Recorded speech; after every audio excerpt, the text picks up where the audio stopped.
ఎందుకంటే ఆంధ్ర బిల్లు మీద ఆంధ్ర సభ్యుల్లో మెజారిటీ సస్పెండ్ చేసి బయట పెట్టి బిల్లు టేకప్ చేసినప్పుడు లేచి విభజనగా మాకు డివిజన్ కావాలి, ఎంతమంది అనుకూలం ఎంతమంది వ్యతిరేకమో తేల్చండి ఒకళ్ళు అడిగితే దాన్ని ఫ్రివలస్ రీజన్ కింద స్పీకర్ ట్రీట్ చేశారు. పనికి మారిన కారణం వల్ల అడుగుతున్నాడు, ఇవ్వక్కర్లేదు. ప్రావిజో కింద 367 ప్రావిజో కింద ఒకవేళ పనికి మారిన కారణాల వల్ల ఉత్తినే అల్లరి పెట్టడానికి అడిగితే తలలు లెక్కెట్టచ్చు అని ఉంది. ఎస్, తలలు కూడా లెక్క పెట్టలేదు. అది ఈ బుక్ లో రికార్డ్ అయింది. ఏంటంటే ముందు తలలు లెక్క పెడతా ఉంటారు, తలలు లెక్క పెట్టడం ఏంటని గొడవ చేశారు. గొడవ చేస్తే లేదు దానికి ఒక ప్రావిజో ఉంది, ఆ ప్రావిజో ప్రకారం నేను తలలు లెక్కెట్టేస్తున్నాను, 1 2 3 4 5 170 6 7 9 12 140 అని 2 సార్లు లెక్కెట్టింది ఆవిడ. మూడోసారి లెక్కెట్టం మానేస్తే హైదరాబాద్ ఎంపీ లేచి ఓవైసీ అమ్మ కనీసం తల్లన్నా లెక్కెట్టు, తల్ల లెక్కెట్టడం యాక్షనే, తల్లన్నా లెక్కెట్టమ్మా అని అరిచాడు. అది కూడా రికార్డ్ అయింది.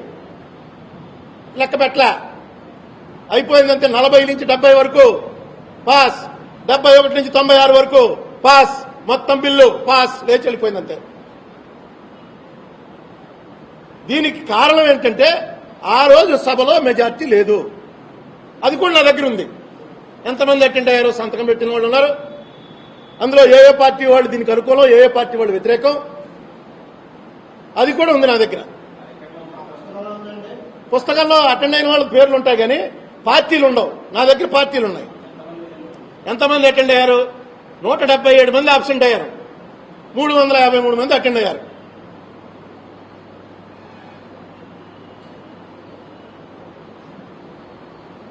ఇది ఓన్లీ మనం జస్టిఫై ఇలాగ అన్యాయం చేశారని చెప్పడానికే తప్ప రాజ్యాంగబద్ధంగా ఇది జరగలేదని చెప్పడానికి ఇదే ఉదాహరణ. నువ్వు తలలో లెక్కెట్టకుండా, డివిజన్ ఇవ్వకుండా బిల్లు పాస్ చేసేటువంటి అధికారం పార్లమెంట్కి లేదు.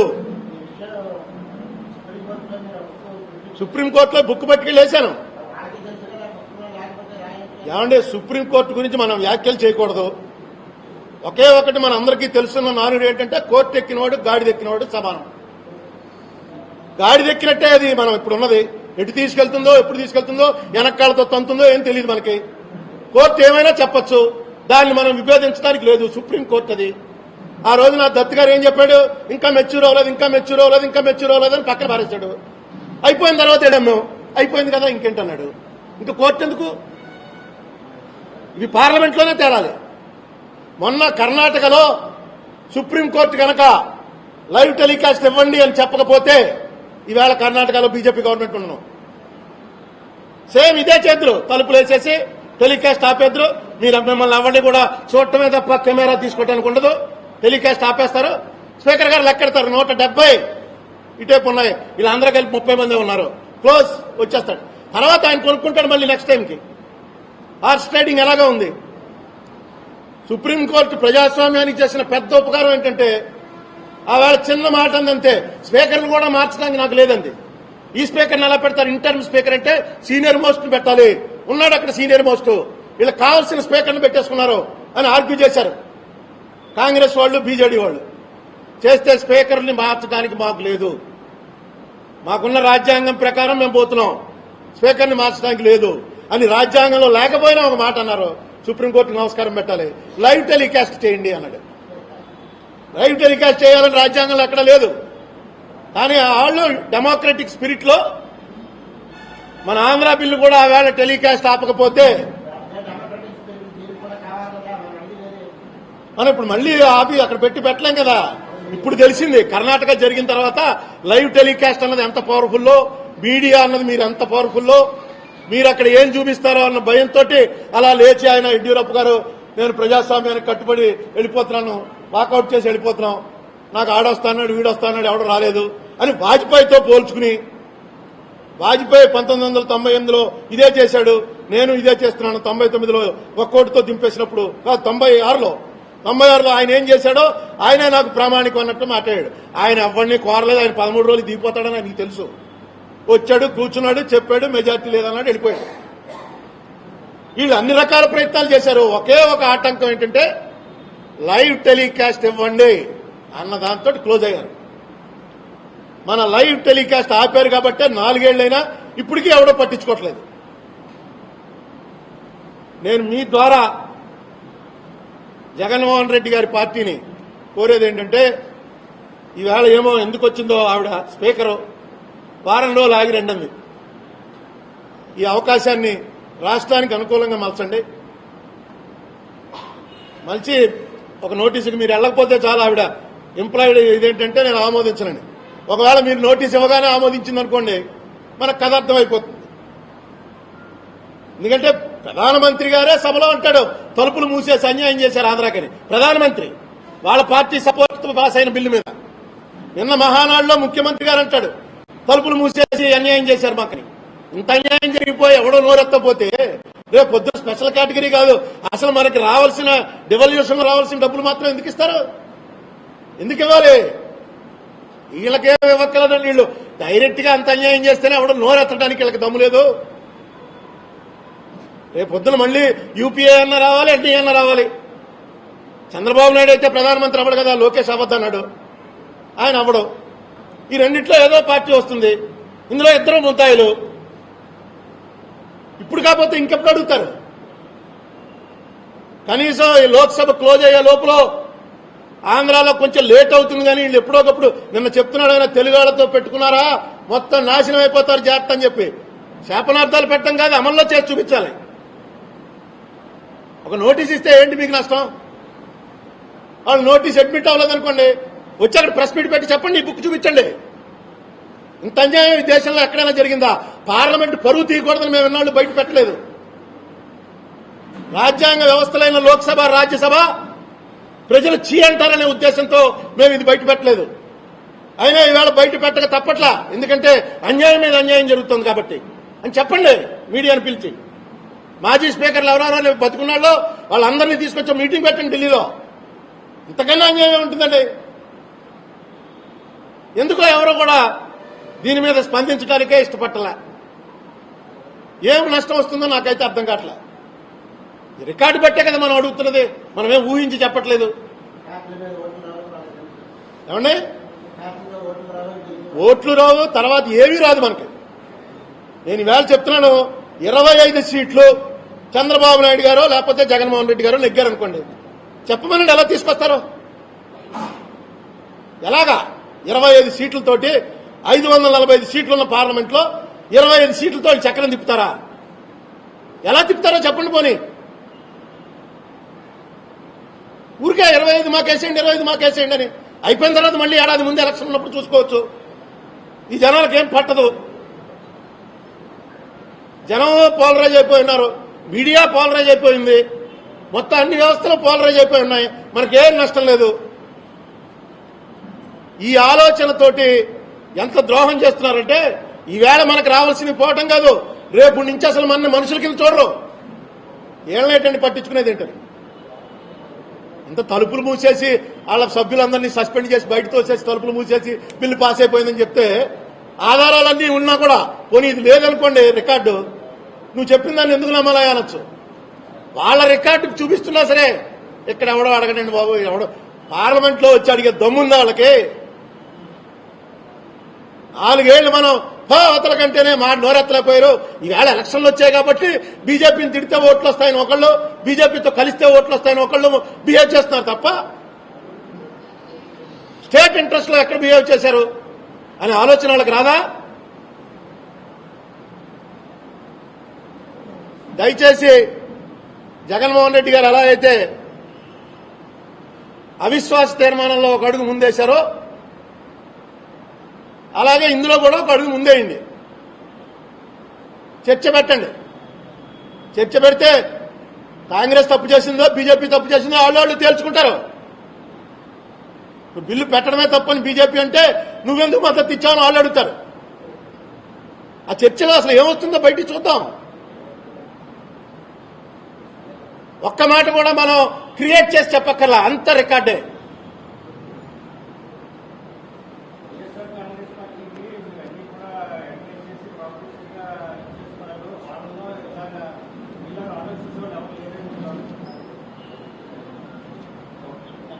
మీ నమ్మకానికి మా జోహార్. తర్వాత ఇప్పుడు ఈ మధ్య బాగా నలుగుతున్నది ఏంటంటే తిరుమల ఆయన దీక్షితులు గారు అనే మనిషి ఆరోపణలు చేశాడు. ఆ ఆరోపణల మీద ఎంక్వైరీ చేయమన్నాడు. చంద్రబాబు నాయుడు గారు ఏం చెప్పినా సిబిఐ ఎంక్వైరీ అన్నది వెంకటేశ్వర స్వామి ప్రతిష్టను దెబ్బతీయడానికి అడుగుతున్నారు వీళ్ళు. దేవుడి ప్రతిష్ట మనం కూడా దెబ్బతీయలేమండి. టీటీడీ పాలకవర్గ ప్రతిష్ట దెబ్బతింటుంది, లేకపోతే అక్కడ పనిచేసే వాళ్ళ ప్రతిష్ట దెబ్బతింటుంది. కానీ వెంకటేశ్వర స్వామి ప్రతిష్ట మన వల్ల కాదు. మీరు అంత ఆందోళన చెందక్కర్లేదు. ఒక్కటి జ్ఞాపకం చేస్తున్నాను, నాకు కూడా గుర్తులేదు. నిన్న రమణ కుమార్ అని ఒక ఐపీఎస్ ఆఫీసర్ గారు స్టేట్మెంట్ ఇచ్చాడు. అందులో ఏమిచ్చాడంటే, ఇది నేనే రిపోర్ట్ రాసింది, ఇది వజ్రమా కెంపా అన్న దాని మీద నేనే రిపోర్ట్ రాశాను రమణ దీక్షితులు చెప్తాను, రమణ దీక్షితులు నమ్మాను నేను. అంతకుముందు ఒక 5 లక్షల రూపాయలు రమణ దీక్షితులకి ఎవరో ఇచ్చి అయ్యగారి స్వామివారి అకౌంట్లో ఏంటి అన్నదానం అకౌంట్లో అని చెప్తే ఆయన అకౌంట్లో వేసేసుకున్నాడు. అది కూడా నేను పట్టుకుని సరే పెద్ద మనిషి కదా అని వదిలేశాను. మరి అది నాకు అర్థం అవ్వాలా. ఎందుకంటే వాళ్ళు విజిలెన్స్ వాళ్ళు పట్టుకున్నాక కేసు నడపాలి. ఆ రోజే రమణ దీక్షితులు చాప్టర్ క్లోజ్ చేయాలి.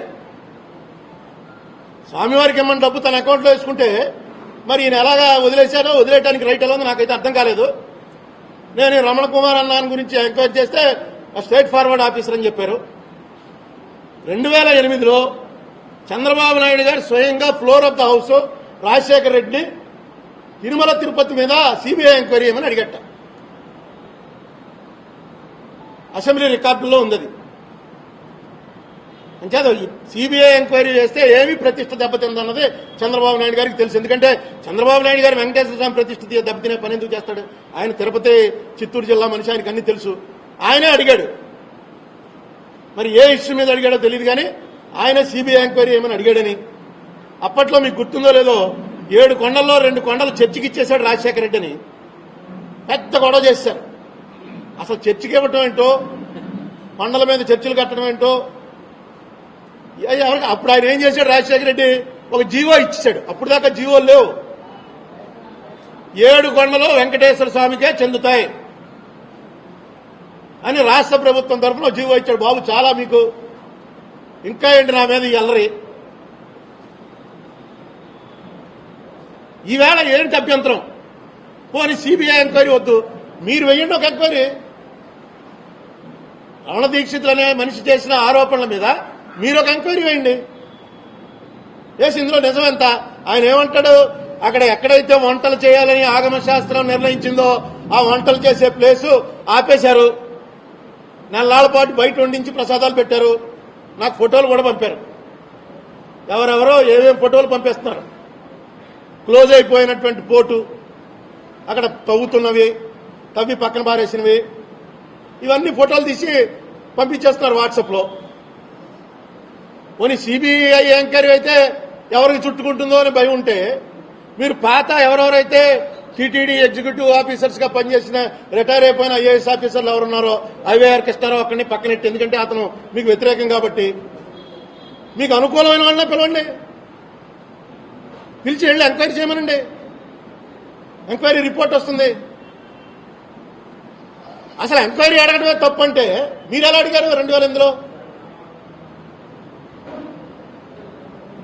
ఇది చాలా ఏంటంటే మనకి అన్కనెక్టెడ్ గా మాట్లాడడం. శేఖర్ రెడ్డి అన్న వాడి దగ్గర బ్లాక్ మనీ దొరికేస్తే కొత్త 2,000 రూపాయల నోట్లు కట్టలో శేఖర్ రెడ్డి టీటీడీ మెంబర్ ఎలా అయ్యాడండి అని అడిగారు చంద్రబాబు నాయుడు గారు. అడిగితే ఆయన ఏమన్నాడు? మాకేం తెలుసండి, స్టేట్ గవర్నమెంట్ వాళ్ళు ఎవరు పేరిస్తే వాళ్ళ పేరు వేస్తాం. జయలలిత ఆ పేరు ఇచ్చింది, ఆ పేరు వేసాం. బాగానే ఉంది ఆర్గ్యుమెంట్. మహారాష్ట్రలో ఆవిడ ఎలా చేశారండి అంటే, మహారాష్ట్ర గవర్నమెంట్ తోటి మనకు పడనప్పుడు అక్కడ బీజేపీ ముఖ్యమంత్రికి సంబంధించిన వాళ్ళు ఎవరిని పంపిస్తే వాళ్ళు దేశీయాలని రూల్ ఎక్కడైనా ఉందా? నీకు జయలలిత పడుతుంది, జయలలిత పెట్టిన పేరు పెట్టావు. బీజేపీతో పడదు, వాళ్ళు ఇచ్చిన పేరు ఎందుకు వేయాలి? సెల్ఫ్ కాంట్రడిక్టింగ్ అనమాట. ఎందుకు మరి అలాగే నిన్న యనమల రామకృష్ణుడు గారు జనరల్ గా మనకు తెలిసి మన జిల్లావాడే కాబట్టి ఆయన అంత ఎక్కువగా భజన డప్పు వాయించడం అది చేస్తాడని నేను అనుకోలే. నెక్స్ట్ ఫ్యాక్ట్స్ ఉంటే చెప్తాడు, ఒకవేళ ఫ్యాక్ట్ వాళ్ళకి ఎంబరాస్మెంట్ అయితే చెప్పడం. నిన్న ఆయన మాట్లాడుతూ 43,000 కోట్ల రూపాయల జగన్మోహన్ రెడ్డి అక్రమాస్తుల్ని జప్తు చేశారు అని డైరెక్ట్ గా మాట్లాడాడు. ఇది Yanamala Ramakrishnudu finance minister stage లో మనిషి మాట్లాడాల్సింది కాదు. ఇప్పుడు దివాకర్ రెడ్డి గారు మాట్లాడారంటే సరదాగా అదొక కామెడీ షో.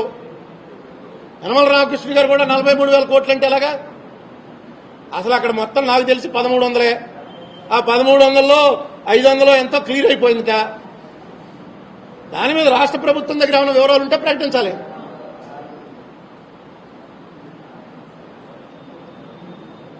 పరస్పర నింద ఆరోపణల పర్వం స్టార్ట్ అయింది. ఎలక్షన్ స్టార్ట్ అయిపోయింది. పవన్ కళ్యాణ్ అటు నుంచి కవాతు అంటున్నాడు సేన కాబట్టి. జగన్మోహన్ రెడ్డి పాదయాత్ర చేస్తున్నాడు. ఈయన చంద్రబాబు నాయుడు గారు ప్రతి జిల్లాకి ఓ పబ్లిక్ మీటింగ్ పెడతాను, నేను వచ్చి నేను చెప్తానంటున్నారు. మొత్తానికి ఎవరితో కలుస్తారో ఏం జరుగుతుందో ఎవరికి అర్థం కాకుండా కన్ఫ్యూజ్ చేస్తున్నారు. యూటిలైజేషన్ సర్టిఫికెట్లు ఇవ్వలేదు మాకని సాక్షాత్తు అమిత్ షాయే చెప్పేశాడు. అమిత్ షా అంటే all India BJP president. Chandrababu గారేమో మీరే నువ్వెవడో అడగటానికని ఈయనంటారు. ఇంకా అమిత్ షా కూడా అడగటానికి హక్కు లేకపోతే జగన్మోహన్ రెడ్డి అడగటానికి ఇతను అవినీతి పరుడు, ఇతను అడగటానికి లేదు. పవన్ కళ్యాణ్ అడగటానికి నిన్నటిదాకా మాతో ఉండి ఏం చేసావు ఈవేళ నీకు తెలిసిందా? పవన్ కళ్యాణ్ అడగటానికి లేదు. నాలాంటి వాడు ఎవడని అడిగితే అన్నం తింటున్నాడా గడ్డి తింటున్నాడా వీడికి ఏం తెలుసు, నేను అడగటానికి లేదు. All India BJP party Amit Shah అడిగితే నువ్వెవరు అడగటానికి నీకే హక్కు ఉంది? అసలు ఎవరు అడగచ్చు? అసలు ఎవరో అడగక్కర్లేకుండా చంద్రబాబు నాయుడు గారికి ఉన్నటువంటి ఆ సాఫ్ట్వేర్ మీద ఆయనకున్న పట్టు, కంప్యూటర్స్ వీటి మీద ఆయనకున్న పట్టు, మొత్తం రాష్ట్ర ప్రభుత్వానికి సంబంధించినటువంటి అన్ని డిపార్ట్మెంట్లో ఉన్న అన్ని కాగితాలు, అన్ని పోర్టల్స్ పబ్లిక్ అవైలబుల్ చేసేయండి, ప్రకటించండి. మీరు ఏమి రూపాయి ఖర్చు ఉండదు, ఆల్రెడీ ఉన్నాయి. ఇప్పుడు నేను పోలవరంలో బిల్లులు తీసుకున్నారు, పని చేయకుండా డబ్బులు తీసుకున్నారని చెప్పి ఆరోపణ చేశాను. అదేదో ఇరిగేషన్ మినిస్టర్ చంద్రబాబు పని చేసుకున్నారని నేను ఆరోపణ చేసినట్టు ఫీల్ అయితే అలాగా? నేను మీ మీద ఏమన్నా ఆరోపణ చేశానా? అక్కడ బిల్లు పని చేయకుండా బిల్లు తీసుకున్నారని చెప్పప్పుడే 4 నెలలు అయింది. ఈ వేళకి నేను సిద్ధంగా ఉన్నాను, ఎవరైనా పంపండియా చూపిస్తానండి. అదేదో మిమ్మల్ని తిట్టట్టు బాధపడితే ఎలా అండి? గవర్నమెంట్ లో పొరపాటు జరుగుతున్నప్పుడు మీ దృష్టికి వచ్చినప్పుడు దాన్ని రెక్టిఫై చేయాలి. అదేదో మిమ్మల్ని మీరు తినేశారని నేను ఆరోపించినట్టు పోలవరం ఆపేయడానికి కుట్ర పన్నుతున్నారు. ఇప్పటివరకు పోలవరం ఆపండి అని ఒక కోర్టు ఎప్పుడైనా ఇచ్చిందా? రాజశేఖర టైం నుంచి ఎన్నిసార్లు ఎంతమంది కోర్టులకు వెళ్లారు? ఒక్కసారన్నా కోర్టు స్టే ఆర్డర్ అని ఒక్కటందా? ఎవరు ఆపుతున్నారు? మీరు ఎక్స్క్యూజులు తీసుకోవడం మాని ఇది ప్రకటించండి. అసలు చంద్రబాబు నాయుడు గారు మళ్లీ గాలి ఎలా తిరుగుతుందో. రేపు రాబోయే జూన్కో జూలై 1 నుంచో ప్రభుత్వానికి సంబంధించిన ఇన్ఫర్మేషన్ యాక్ట్ ఈ రాష్ట్రంలో అక్కర్లేదు. ఎవడో 10 రూపాయలు కట్టి కాగితం పెట్టకల్లా మొత్తం ప్రభుత్వానికి సంబంధించినవన్నీ ఇప్పుడు ఉన్నాయి ఆల్రెడీ. అయితే వాళ్ళకే ఉంటుందా పాస్వర్డ్? ఆ డిపార్ట్మెంట్ లో పనిచేసి ఇప్పుడు పోలవరం ఉందంటే పోలవరం సిఈ గారికి ఎస్సీ గారు ఆ లెవెల్లో వాళ్ళే అందులోకి వెళ్ళొచ్చు. ఓపెన్ చేసేమనండి, మనందరం చూసుకోవచ్చు. అప్పుడు మీరు సమాధానం చెప్పకలా బిల్లులు దేనికి ఇచ్చారో చెప్పాయని మీరు అడుగుతారు. ప్రెస్సే నేను చూపించాలి, మీకు కంప్యూటర్లో మీకు చూపించాలి. ఇదిగో చూడండి ఇక్కడ ఇచ్చేసాడు బిల్లు, ఈ పని అవ్వలేదని. వాళ్ళే సమాధానం చెప్పకల్లా చెయ్యండి. మీకు నిజంగా మీ వెనకాల దేశమంతా నడుస్తుంది. మీకు ఉంది కదా పట్టు, మీరు ట్రాన్స్పరెంట్, మీరు ఆనెస్ట్, మీరు రూపాయి పంపుకోలేదు ఎప్పుడును, మీరు నిప్పు, ఇవన్నీ మీరు రోజు చెప్తున్నారు. ఇదొక్క పని చేయండి, ప్రకటించమనండి మొత్తం ఆల్ పోర్టల్స్. నేను నిన్నే దానికి సంబంధించినటువంటి ఎక్స్పర్ట్లు అందరిని అడిగాను. అన్ని కూడా national informatic centre NIC servers లో ఉంటాయట. ఆల్ ప్రొటెక్టెడ్ ఎన్ఐసి వాళ్ళ సర్వర్స్. దాంతో ఎవరెవరు ఎం బుక్కులతో సహా, అంటే మెజర్మెంట్ వేసిన బుక్కులతో సహా అన్ని ఆ కన్సర్న్ డిపార్ట్మెంట్ వాళ్ళ పోర్టల్లో ఉంటాయి. అయితే దాంట్లోకి వెళ్లేటువంటి అవకాశం మాత్రం కొంతమందికే ఇచ్చారు. ఇప్పుడు ఈయన ఎలాగైతే డాష్ బోర్డ్ అని పెట్టారో, డాష్ బోర్డులోకి మనందరం వెళ్తున్నాం. డాష్ బోర్డులో ఒక లెవెల్ వరకే వెళ్ళగలుగుతున్నాం. అంతకు మించి వెళ్ళాలనుకుంటే పాస్వర్డ్ అడుగుతుంది. పాస్వర్డ్ ఎవరి దగ్గర ఉంటుందా అంటే కన్సర్న్డ్ ఇంజనీర్లు పెద్ద ఎస్సీ లెవెలో సిఈ లెవెలో వాళ్ళకే ఇస్తారా పాస్వర్డ్. అది జనరల్ చేసేయండి, పాస్వర్డ్ తీసేయండి. ఎవడైనా పబ్లిక్ వెళ్ళొచ్చు, యూజ్ చేసుకోండి, చూసుకోండి ఎక్కడుందో అవినీతి చెప్పండి. అప్పుడు చంద్రబాబు నాయుడు గారు నిప్పు అంటే సౌండ్ వస్తుంది. ఇప్పుడు ఎక్కడ వస్తుంది సౌండ్? రేపు ఎలక్షన్లో కూడా పవన్ కళ్యాణ్ కానీ జగన్మోహన్ రెడ్డి కానీ ఇది ప్రకటించండి. చంద్రబాబు నాయుడు గారికి అయితే ఇప్పుడే చేసేసే అవకాశం ఉంది. మీరు పవర్లో లేరు కాబట్టి నేను పవర్లోకి వస్తే ఇది చేస్తానని ప్రకటించండి. ఇండియాలో ఇప్పటివరకు ఎవడూ చేయలేకపోయాడు. మీరు చేసి చూపించండి. నేను కేవలం ప్రజలకి ట్రస్టీగానే వచ్చాను తప్ప ప్రజల మీద అధికారం చెలాయించడానికి రాలేదు. అందుకే ప్రతి రూపాయి ఎలా ఖర్చు అయిందో ప్రజలందరూ చూసుకోవచ్చు. రండి అలాంటి ప్రపోజల్ తోటి, అప్పుడు మీరు చెప్పేటువంటి మాటలు విశ్వసించాలేమో అనేటువంటి అనుమానం వస్తుంది. ఇప్పుడైతే ఎప్పటికీ అనుమానం లేదు, ఎవడో విశ్వసించట్లేదు.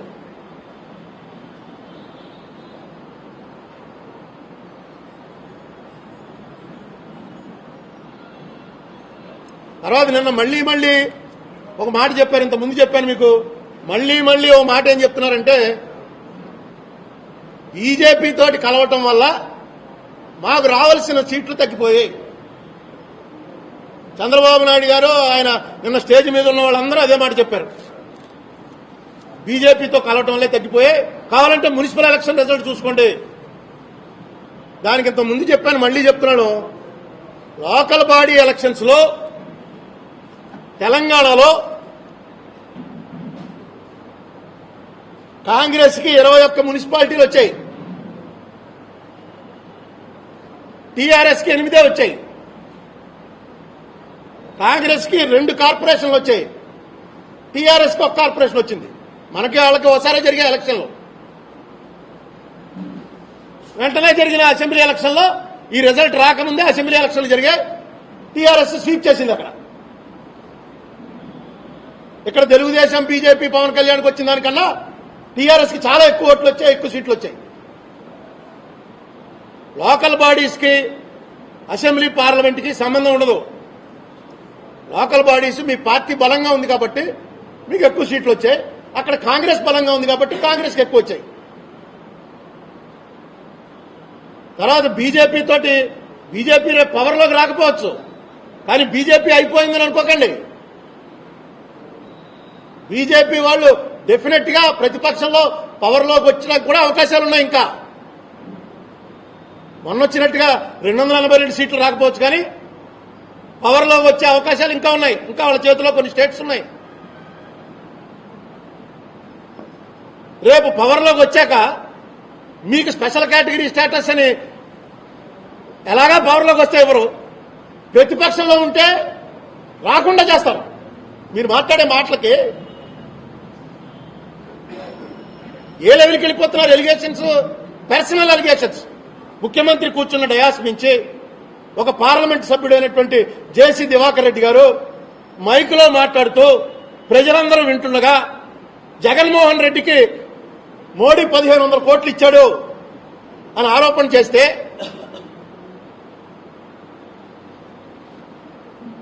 వెంటనే మోడీ గారు దాని మీద స్పందించాలి. ఎందుకంటే ఆయన చేతిలో ఉంది. వెంటనే విచారణకు ఆదేశించాలి. 1500 కోట్లు రేపు ఎలక్షన్ కోసం అని చెప్పి జగన్మోహన్ రెడ్డికి ఇచ్చాడని చెప్పినవాడు ఎవడో అరుణ్ కుమార్ కాదు. సీనియర్ మోస్ట్ జేసీ దివాకర్ రెడ్డి ఇప్పుడు పార్లమెంట్ సభ్యుడు, లోక్సభ సభ్యుడు, ఒక కమిటీకి చైర్మన్, స్టాండింగ్ కమిటీకి. ఆయన మహానాడు అనేటువంటి అతిపెద్ద మీటింగ్ లో సాక్షాత్తు పర్సనల్ గా మోడీ మీద, బీజేపీ మీద కాదు, మోడీ 1500 కోట్లు జగన్కి ఇచ్చాడని. వెంటనే దీని మీద బీజేపీ వాళ్ళు ఎంక్వైరీ ఆదేశించాలి. ఏముంది నీ దగ్గర ఆధారం అని ముందు దివాకర్ రెడ్డి గారిని ప్రశ్నించాలి.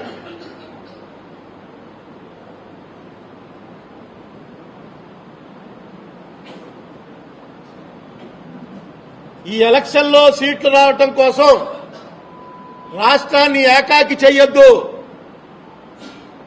మనం భారతదేశంలో ఉండాలి. భారతదేశంలో అన్ని రాష్ట్రాలతో కలిసి ఉండేటువంటి వాతావరణం కొనసాగించండి. ఏదైతే మనకు అన్యాయం జరుగుతుందో ఆ అన్యాయాన్ని ప్రశ్నించండి. అన్యాయాన్ని ప్రశ్నించడం మానేసి నువ్వు అన్యాయం చేశావు, నువ్వు పోతే మాకు న్యాయం అవుతుందంటే అది కరెక్ట్ కాదు.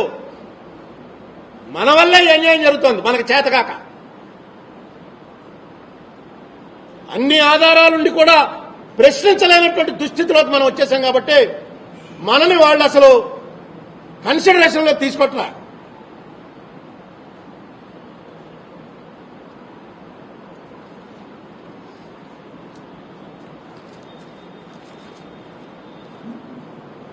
అందుచేత వైసీపీ వారిని అంటే టీడీపీ వారు ఇంకా ఏం చేస్తారో తెలియదు నాకు.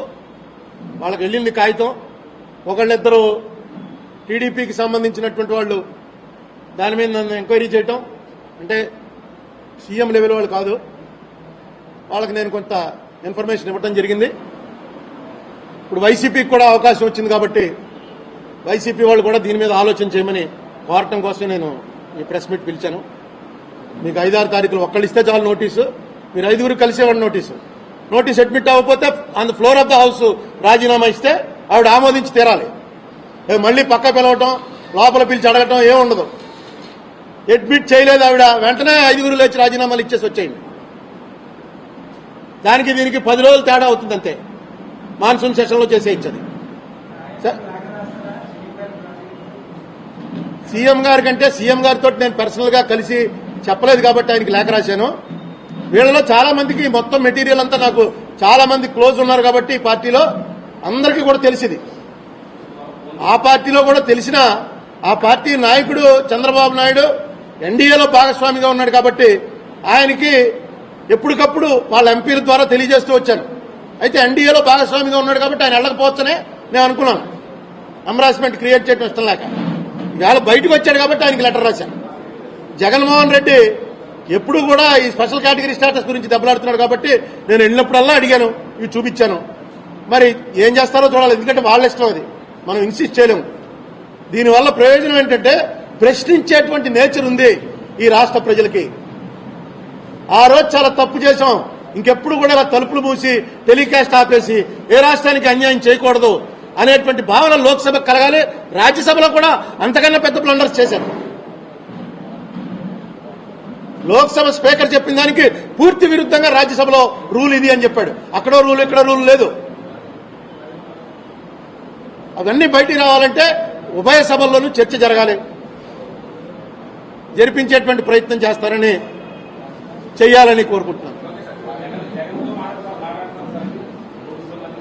ఇదిగో మాట్లాడండి, నేరుగా మాట్లాడండి. మీ ద్వారా చూస్తారుగా, టీవీలో చూస్తారు, చెప్తారు మీ ద్వారానే.